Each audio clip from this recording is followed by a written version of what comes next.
melalui pidatonya Pak Prabowo kemarin sangat terang benderang diungkapkan oleh Pak Prabowo bahwa Pak Jokowi lah turut membantu memenangkan pasangan Pak Prabowo dan Mas Gibran. Terungkap bahwa ketidakindependenan Pak Jokowi selaku presiden pada saat itu. Ini kucing berbulu macan. Jadi kegarangan Pak Prabowo itu tidak terbukti.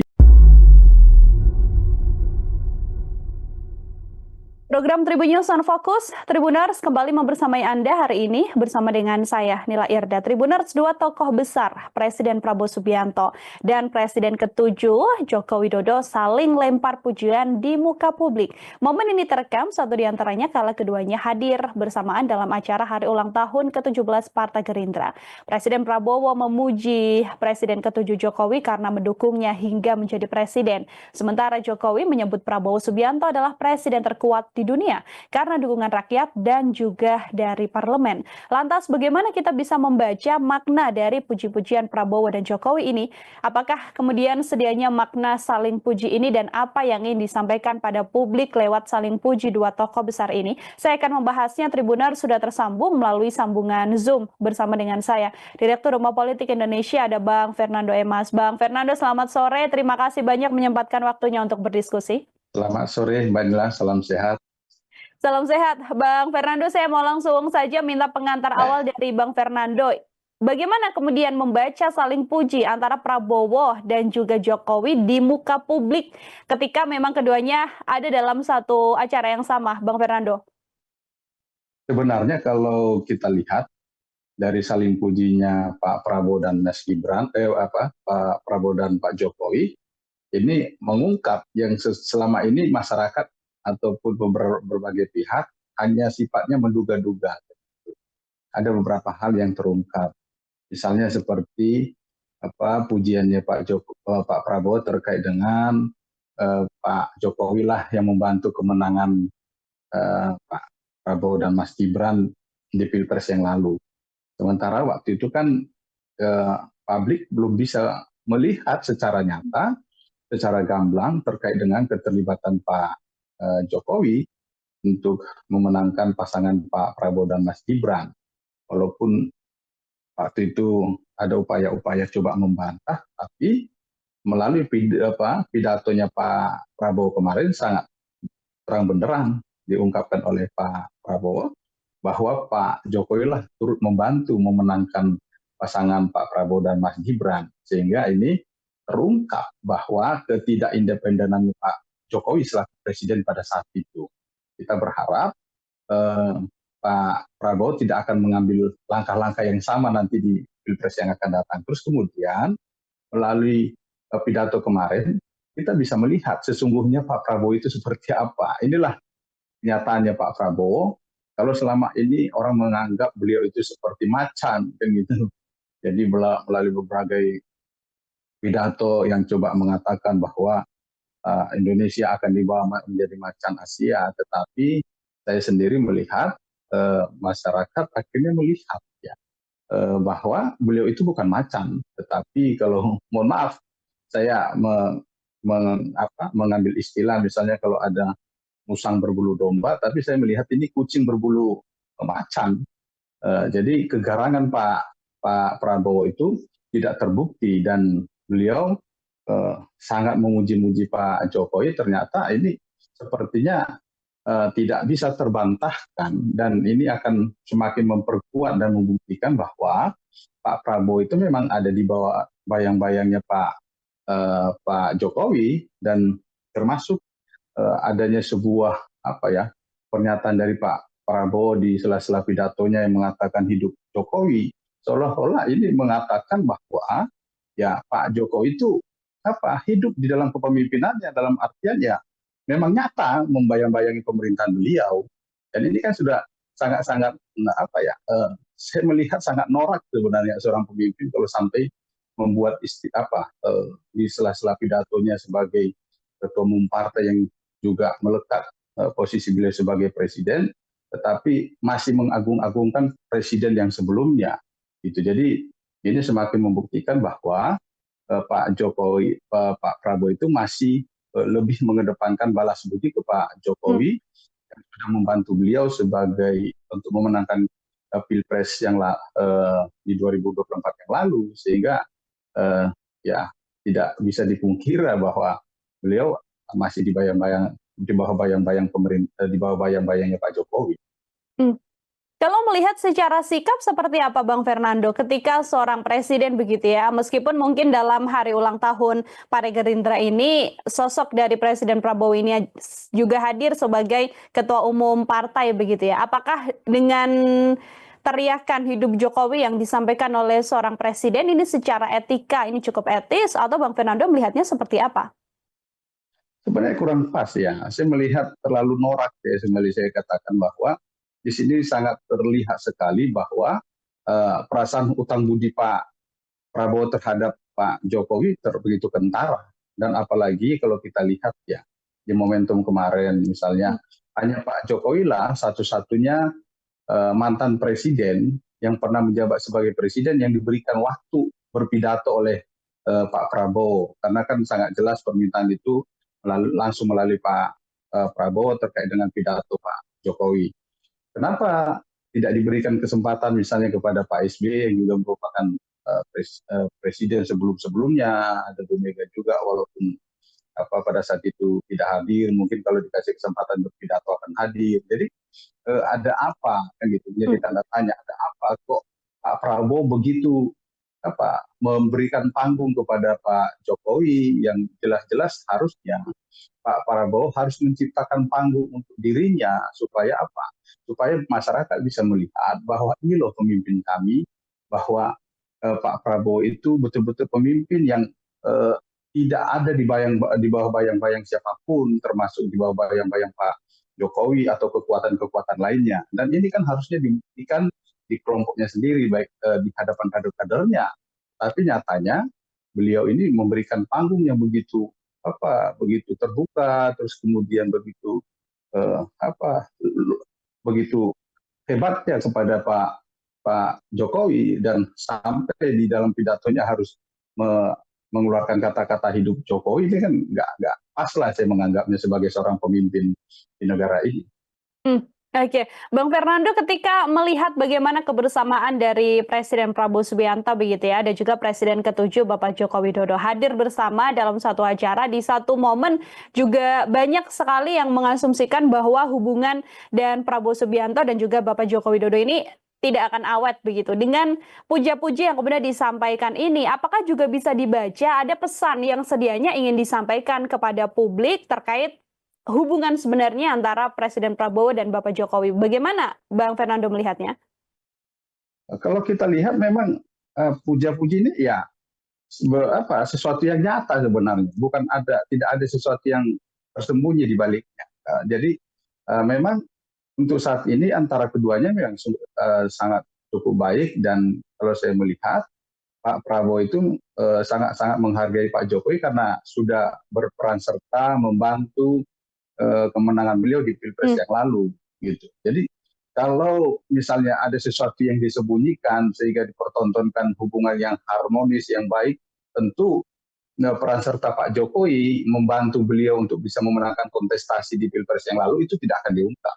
Tetapi ini diungkap. Jadi seolah-olah ini ingin menyampaikan kepada masyarakat Indonesia, kepada seluruh publik, seluruh kadernya, bahwa Pak Jokowi itu memiliki jasa besar terhadap kemenangan Pak Prabowo, sehingga tidak akan mungkin Pak Prabowo itu meninggalkan Jokowi gitu. Jadi untuk saat ini saya melihat kemungkinan untuk terpecahnya antara Pak Jokowi dan Pak Prabowo itu sangat kecil. Tetapi nggak tahu ke depannya ya, setelah 1 tahun pemerintahannya Pak Prabowo, begitu orang-orangnya disingkirkan dari pemerintahan ataupun jabatan-jabatan strategis, ya mungkin saja Pak Jokowi akan marah terhadap Pak Prabowo, dan Pak Prabowo akan menunjukkan sebenarnya jati dirinya, bukan seperti sekarang ini. Oke, jadi kalau dalam waktu belakangan ini memang dilihatnya memang masih harmonis ya Bang Fernando ya, itu pun juga terbukti dengan puja-puji yang juga nyata yang disampaikan Presiden Prabowo Subianto dan juga Bapak Joko Widodo. Kalau kita melihat statement dari Pak Jokowi sendiri, bagaimana Bang Fernando ketika Pak Jokowi mengatakan bahwa Pak Prabowo atau Presiden Prabowo ini adalah presiden yang paling baik di dunia atau presiden yang paling unggul di dunia begitu. Bagaimana Bang Fernando membaca pujian yang kemudian disampaikan Pak Jokowi untuk Pak Prabowo? Ini kan pujian terlalu berlebihan ya. Karena baru ya seperti diakui oleh Pak Prabowo, pemerintahan beliau itu masih sekitar 100 hari lebih kan gitu. Yang sebenarnya tidak bisa langsung kita lihat bahwa keberhasilan beliau di tingkat internasional gitu. Sementara untuk tingkat dalam negeri saja kita belum bisa melihat secara begitu langsung. Kalaupun misalnya hasil survei yang dilakukan 100 hari Pak Prabowo, tingkat kepuasan masyarakat itu sampai mencapai 80% lebih, itu ya itu masih melihat selama 100 hari kemarin. Tetapi kita belum tahu bagaimana kinerja pemerintahnya Pak Prabowo untuk kedepannya. Jadi terlalu berlebihan lah pujian-pujian yang disampaikan oleh Pak Jokowi, dan saya melihat ada sesuatu sebenarnya di balik pujian ini. Jadi beliau itu seperti ada sesuatu yang takut ditinggalkan oleh Pak Prabowo, dan ada harapan bahwa Pak Prabowo akan terus menggandeng beliau di masa pemerintahannya Pak Prabowo ini, baik itu dalam meminta pertimbangan-pertimbangan ataupun masukan-masukan, termasuk juga dalam hal untuk melanjutkan program-program Pak Jokowi yang masih belum tuntas, misalnya seperti IKN yang kalau ini nanti tidak terus dilanjutkan akan menjadi sesuatu yang buruk bagi Pak Jokowi ke depannya.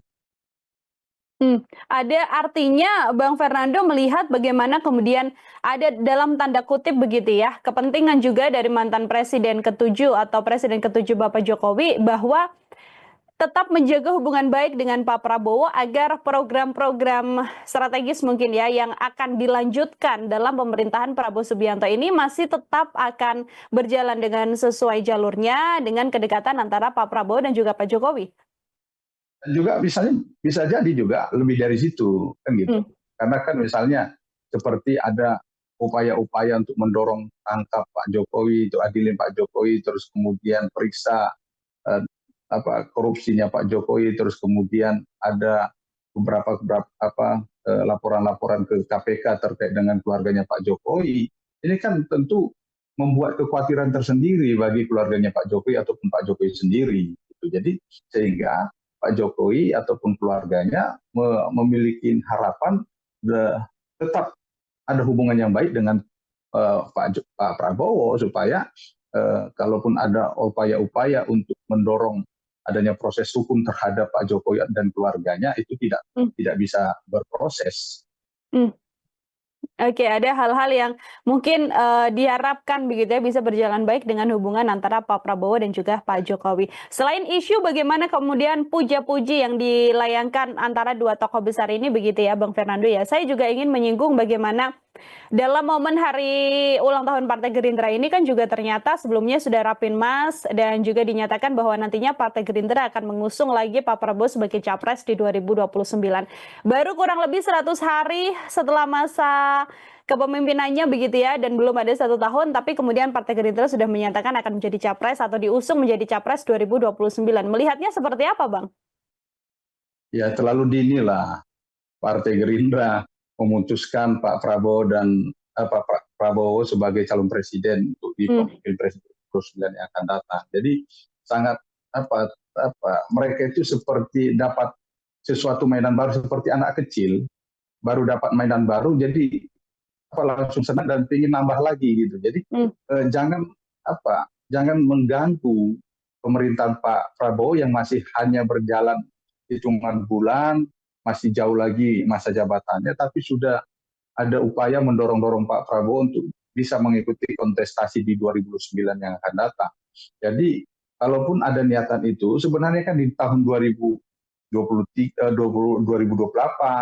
ataupun di 2027 akhir itu bisa dilakukan, bukan sekarang ini. Jadi saya kurang menganggap tidak etis lah kalau sikap Partai Gerindra ini, dan masyarakat akan bisa melihat Partai Gerindra ini partai yang haus kekuasaan. Jadi begitu diberi kesempatan memimpin di periode 2024-2029 belum apa-apa, belum menunjukkan kinerjanya sudah langsung ingin berkuasa selanjutnya. Ada apa kan gitu?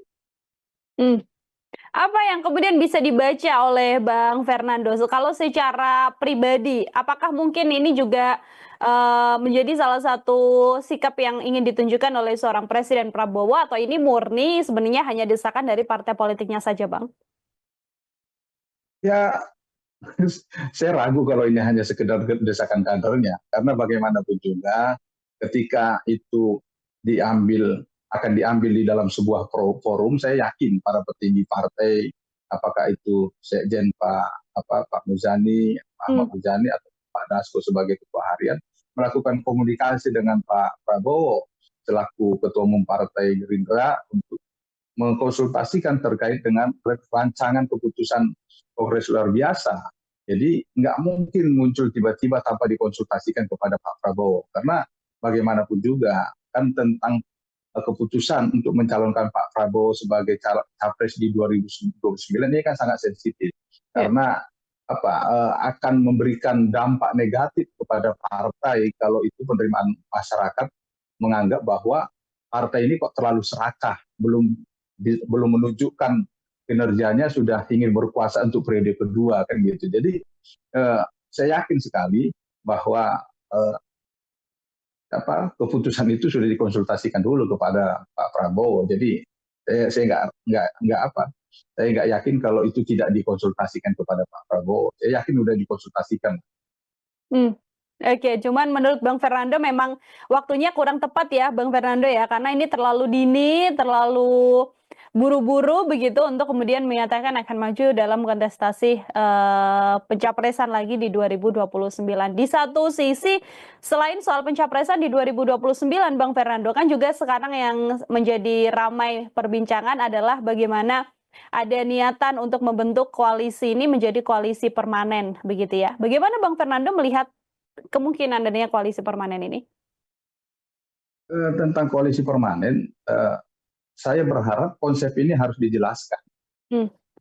oleh Pak Prabowo ataupun oleh timnya Partai Gerindra terkait dengan konsep ini. Karena saya melihat juga kan beberapa petinggi partai masih bingung tentang konsep koalisi permanen ini seperti apa, sampai kapan, bagaimana bentuknya, kan gitu. Tujuannya apa, kan masih bertanya-tanya. Jadi saya berharap Pak Prabowo ataupun timnya memberikan penjelasan supaya masyarakat tahu, bukan hanya sekedar petinggi-petinggi partai, supaya apa? Supaya masyarakat tidak meraba-raba terkait dengan konsep koalisi permanen ini. Jadi kalau saya sebenarnya sepakat kalau koalisi permanen itu dibangun ketika untuk Pilpres di 2029 yang akan datang. Jadi ketika partai-partai koalisi yang mendukung pasangan capres-cawapres memenangkan kontestasi, itulah yang berkuasa. Jadi tidak menerima lagi partai-partai lain untuk masuk di dalam pemerintahan. Begitu. Yang kalah ya harus di luar pemerintahan. Saya setuju tentang konsep itu. Tetapi kalau ingin menekan partai-partai sekarang ini yang ada dalam pemerintahan, saya tidak setuju. Karena apa? Karena ada upaya coba menggiring partai-partai yang masuk di dalam pemerintahan tidak memiliki keleluasaan dalam nanti secara perlahan dalam memberikan aspirasi mereka. Kalau begitu ya lebih baik berfusi saja mereka, leburkan saja jadi Partai Gerindra semua partai yang ada di koalisi Indonesia Maju, kan begitu. Daripada harus sekedar membangun koalisi permanen, tetapi mereka tidak memiliki keleluasaan untuk nanti, ya saya yakinlah tidak akan leluasa untuk mencalonkan kadernya atau mendeklarasikan calonnya kadernya menjadi calon presiden di 2029 yang akan datang, karena alasan supaya program-program tidak berubah. Nanti juga ya akan mengikat partai-partai itu agar tetap sama-sama mengusung pasangan capres dan cawapres yang sama. Kalau dilihat dari dampak positif dan juga dampak negatifnya, Bang Fernando, sebenarnya ini dibacanya lebih ke arah mana, Bang? Apakah ini juga punya lebih banyak sisi positif ataupun lebih banyak sisi negatifnya kalau kita melihat adanya koalisi permanen ini? Kalau partai-partai yang ada di koalisi, yang untung ya Gerindra, gitu. Karena mereka mengikat partai-partai lain itu agar sejalan dengan keputusan Partai Gerindra yang itu diputuskan oleh Pak Prabowo sebagai presiden. Gitu. Jadi mereka tentu akan khawatir ketika akan mengambil keputusan-keputusan yang berbeda dari Pak Prabowo ataupun Partai Gerindra, karena sangat mungkin mereka akan sudah mengetahui bagaimana permainan-permainan yang akan dimainkan untuk kepentingan pemilu yang akan datang, untuk kepentingan pilpres yang akan datang. Saya sangat curiga tentang itu. Jadi sehingga partai-partai itu akan takut kalau mereka akan keluar dari koalisi. Sehingga ini kan sangat merugikan kita nanti atau masyarakat Indonesia ketika nanti di pilpres yang akan datang harus dipaksakan hanya mendukung Pak Prabowo dan gitu di pilpres yang akan datang melawan mungkin hanya pasangan yang diusung oleh PDI Perjuangan.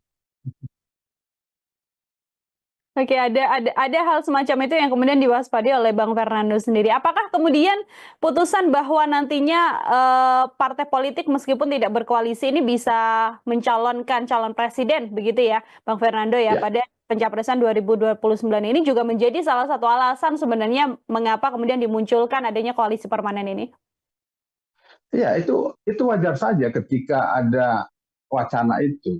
Tetapi kan tidak masuk akal. Saya tidak bisa menerima kan gitu ketika dijadikan dasar bahwa supaya pembangunan itu tidak berubah-ubah kan gitu. Ini nggak logik lah ketika membangun narasi itu seperti itu. Jadi ketika partai-partai berdasarkan putusan Mahkamah Konstitusi semua partai peserta pemilu bisa mencalonkan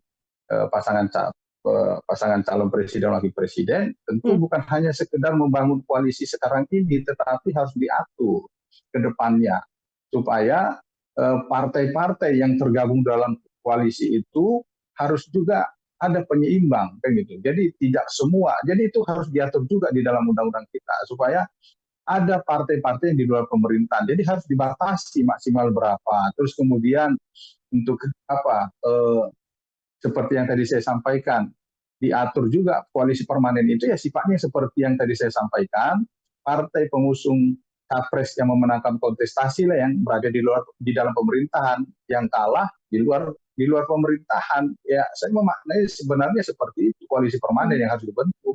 Jadi bukan yang seperti sekarang ini gitu, kala kontestasi bisa tiba-tiba bergabung dalam pemerintah sehingga mereka berlomba-lomba masuk dalam pemerintahan dan tidak ada yang berada di luar pemerintahan untuk melakukan kontrol check and balance terhadap pemerintahan sekarang ini. Seharusnya kan partai-partai itu memiliki kewajiban tentang itu juga, bagaimana mereka itu bisa mengawal pemerintahan ini bisa berjalan dengan baik, bisa melaksanakan program-programnya, misi-misinya sesuai dengan kepentingan masyarakat, sesuai dengan undang-undang. Jadi bukan berlomba-lomba masuk dalam pemerintahan. Ini yang harus diatur ketat oleh pemerintah saat ini dalam undang supaya jangan berlomba-lomba dalam pemerintahan dengan asal rekonsiliasi bersama negara ini. Karena di luar pemerintahan juga bisa kok membangun negara ini. Jadi berkontribusi membangun negara ini tidak harus di dalam. Oke, ada konsep ideal sebenarnya dari koalisi permanen apabila memang tidak diizinkan lagi ya, apabila tidak bersama dengan koalisi lalu bergabung seperti apa yang kemudian terjadi sekarang. Ini juga nantinya akan menjadi PR ya Bang Fernando ya bagi pihak-pihak yang menginginkan adanya koalisi permanen ini untuk bisa lebih menjelaskan bagaimana kemudian konsep yang harus berjalan dengan koalisi permanen ini. Terakhir Bang Fernando dari saya, ini kan 100 hari lewat masa pemerintahan Prabowo Gibran. Kemarin ini akhirnya untuk pertama sudah ada aksi demonstrasi besar yang dilakukan. Ada beberapa kebijakan juga yang kemudian sudah diambil oleh pemerintahan Prabowo. Lalu menuai kritikan juga, entah itu efisiensi dan sebagainya. Sampai kemudian kebijakan-kebijakan yang dinilai kurang tepat begitulah yang kemudian diambil. Saya ingin juga kemudian sebagai closing statement dari Bang Fernando sebagai pengamat politik juga, bagaimana Bang Fernando mengevaluasi begitu ya hasil kerja rentan 100 hari lewat ini yang sudah dilakukan oleh pemerintahan Prabowo Subianto dan juga Mas Gibran, Bang Fernando? Iya, jadi saya berharap ke depan pemerintahnya Pak Prabowo dan seluruh jajarannya, kabinetnya, ketika melakukan mengambil kebijakan-kebijakan itu harus dilakukan secara teliti. Terus kemudian bagaimana dalam melaksanakan kebijakan itu harus dilakukan kajian. Jadi bukan seperti seorang anak yang ini tiba-tiba ingin beli sesuatu langsung harus dilakukan saat itu juga, tetapi harus dilakukan secara matang. Misalnya seperti Pak Prabowo melakukan pemangkasan anggaran, seharusnya ini kan dikonsultasikan dulu apa dampaknya, kan gitu. Apa kira-kira implikasinya terhadap pembangunan, terhadap pemerintahannya, terhadap masyarakat. Ini kan harusnya diperhatikan. Jangan setiap pidato mengatakan untuk kepentingan rakyat, tetapi ketika implementasi anggaran terus kemudian kebijakan ini tidak berpihak kepada masyarakat, gitu. Misalnya seperti yang dilakukan oleh Pak Bahlil selaku Menteri SDM terkait dengan gas LPG 3 kg yang akhirnya membuat semeraut pada saat itu pendistribusian gas 3 kg, akhirnya menimbulkan antrian panjang, dan ini kan membuat sebuah polemik waktu itu yang cukup mengganggu di masyarakat kita. Kan seharusnya ketika ada upaya untuk melakukan pembatasan penggunaan gas 3 kg, seharusnya kan ini dilakukan kajian dulu, uji lapangan, terus kemudian dampak sosialnya seperti apa. Bukan langsung dilaksanakan. Jadi sama seperti Pak Prabowo ketika melakukan pemangkasan anggaran juga kan begitu. Akhirnya sekarang beberapa dilakukan kajian-kajian lagi terkait dengan anggaran yang dipotong oleh Pak Prabowo. Itu dilakukan di DPR, beberapa koreksi misalnya di Kementerian PU yang pernah saya dengar juga. Bagaimana misalnya ini kan langsung berimplikasi terhadap masyarakat kita. Karena apa? Begitu drastisnya dipotong biaya anggaran di PU, akhirnya jalan-jalan yang ini nanti sifatnya untuk kepentingan masyarakat jadinya terganggu karena tidak ada perawatan yang mengakibatkan rusak atau apa.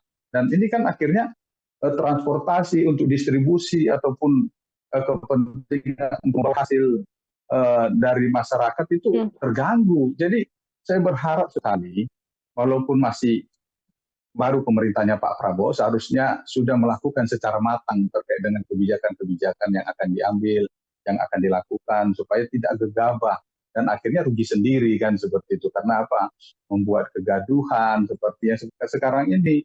Misalnya aksi-aksi yang dilakukan oleh mahasiswa karena mahasiswa menganggap pemotongan anggaran pendidikan yang berimplikasi kepada mereka, dan akhirnya mereka turun ke jalan kan gitu. Jadi seharusnya Pak Prabowo dan juga para kabinetnya bisa bekerja secara baik. Termasuk juga para kabinet ini harus bisa saling mendukung lah. Jangan kebijakan yang dilakukan oleh Pak Prabowo tidak bisa tersampaikan dengan baik kepada masyarakat.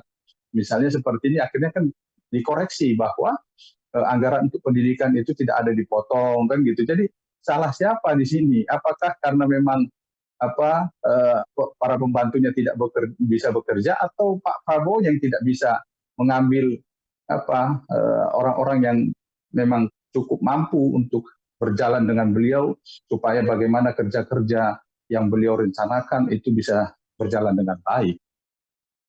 Ini juga akan menjadi PR pemerintah ya, Bang Fernando ya, bagaimana kemudian harus selalu setiap hari melakukan evaluasi, menerima kritik juga dari berbagai elemen untuk kemudian termasuk itu. Banget pemerintah. Izin Mbak Nila sebelum ditutup ya. Termasuk itu, saya berharap sekali Pak Prabowo mau mendengarkan aspirasi masyarakat. Jangan menunjukkan sebagai pemimpin yang sok-sokan gitu ya, seolah-olah seperti pemimpin yang arogan, tidak mau mendengarkan aspirasi masyarakat, yang tidak mau menerima kritikan masyarakat. Misalnya seperti pada saat ini saya ambil lagi dari pidato beliau di ulang tahun Gerindra yang lalu misalnya, terhadap kritik kabinet yang gemuk, dianggap gemuk. Apa kata beliau? Tidak peduli, terus dasmu. Ini kan sebuah arogansi dari seorang pemimpin. Karena bagaimanapun juga pengamat, akademisi ataupun masyarakat sipil aktivis ketika melakukan koreksi kritik terhadap pemerintahan, itu yang melakukan itu masyarakat gitu loh. Jadi sementara Pak Prabowo dan seluruh kabinetnya itu digaji oleh masyarakat, harusnya sadar diri, jangan terlalu arogan karena kembali lagi saya katakan, saya pernah mengungkapkan juga bahwa Pak Harto yang 32 tahun berkuasa saja bisa jatuh, apalagi ini pemerintahan yang masih hitungannya bulan. Ya, saya berharap sekali Pak Prabowo mau mengkoreksi dirinya dan mau menjaga sikap-sikapnya, jangan sampai mengeluarkan pernyataan-pernyataan yang sifatnya itu memancing reaksi masyarakat dan memancing kemarahan masyarakat, dan maulah mendengarkan aspirasi masyarakat. Ya, itu tadi intinya adalah mau mendengarkan aspirasi masyarakat dan juga menerima segala kritik ya, karena memang tujuannya adalah agar semuanya juga bisa diterima oleh kembali lagi ke masyarakat seperti itu. Bang Fernando, sekali lagi terima kasih banyak untuk kesempatannya berdiskusi bersama dengan saya hari ini, luar biasa sekali. Semoga di lain kesempatan ada waktu kembali untuk berbincang. Selamat sore, selamat beraktivitas kembali, Bang Fernando. Terima kasih, selamat sore, salam sehat. Ya, Tribuners, demikian obrolan saya bersama dengan Direktur Rumah Politik Indonesia, Bang Fernando Emas dalam Tribun News on Focus kali ini. Nantikan obrolan saya dengan sejumlah narasumber lain dan tema-tema lain hanya dalam program Tribun News on Focus. Waktunya Nila Irda buat pamit undur diri. Terima kasih banyak dan sampai jumpa. Download Tribun X sekarang. Menghadirkan lokal menjadi Indonesia.